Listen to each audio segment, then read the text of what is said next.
Good morning प्यारे बच्चों। आज आप पढ़ेंगे हिंदी साहित्य में पाठ 12 लोकगीत। देखिए, यह पाठ से ही स्पष्ट हो रहा है कि लोकगीत यानी कि किसी क्षेत्र विशेष के गीत। लोकगीत हर क्षेत्र में अलग अलग होते हैं। देखिए, जैसे कुमाऊनी में अलग होते हैं, पंजाबी में अलग होते हैं। किसी देश के किसी छोटे क्षेत्र में जो गीत प्रचलित होते हैं उन्हें लोकगीत कहते हैं। देखिए, लोकगीत अपनी लोच, ताजगी और लोकप्रियता में शास्त्रीय संगीत से भिन्न है।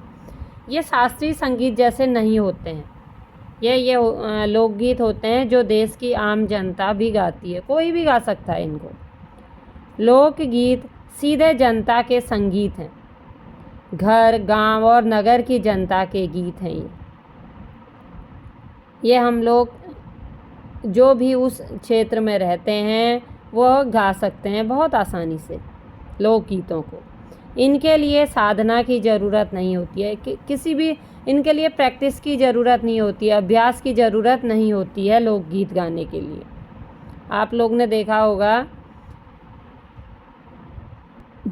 जो भी व्यक्ति जिस क्षेत्र में रहता है वहाँ के गीत सुनते ही वो उसको नाचने का भी मन होने लग जाता है। कई बार आपने देखा है ना, कुमाऊनी महिला संगीत देखे होंगे आपने, तो वहाँ पर क्या होता है, जैसे ही पहाड़ी गाने बजने लगते हैं कई बूढ़े बूढ़े लोग भी बहुत अच्छा डांस करने लग जाते हैं। देखा होगा ना, यही लोकगीत है।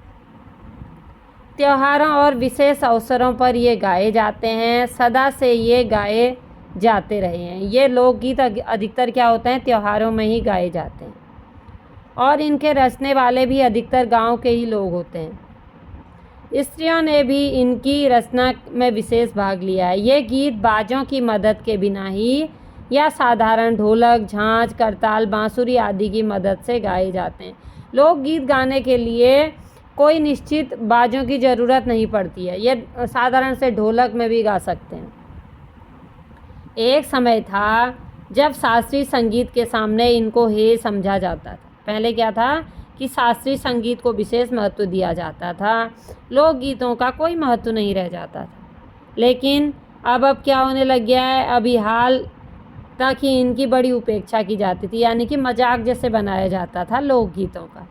पर इधर साधारण जनता की ओर जो लोगों की नज़र फिरी है, तो साहित्य और कला के क्षेत्र में भी परिवर्तन हुआ है। अनेक लोगों ने विविध बोलियों में के लोक साहित्य और लोकगीतों के संग्रह पर कमर बांधी है और इस प्रकार के अनेक संग्रह अब तक प्रकाशित भी हो गए। अब क्या हो रखा है, पहले तो इनको कोई महत्व नहीं दिया जाता था लोकगीतों को, लेकिन धीरे धीरे क्या होने लगा है, अब लोकगीतों का महत्व बढ़ गया है। अब इन पर काव्य रचनाएं भी होने लग गई हैं। तो बच्चों, अब नेक्स्ट पार्ट हम अगली वीडियो में पढ़ेंगे। तब तक आप इनको बार बार सुनेंगे और समझेंगे।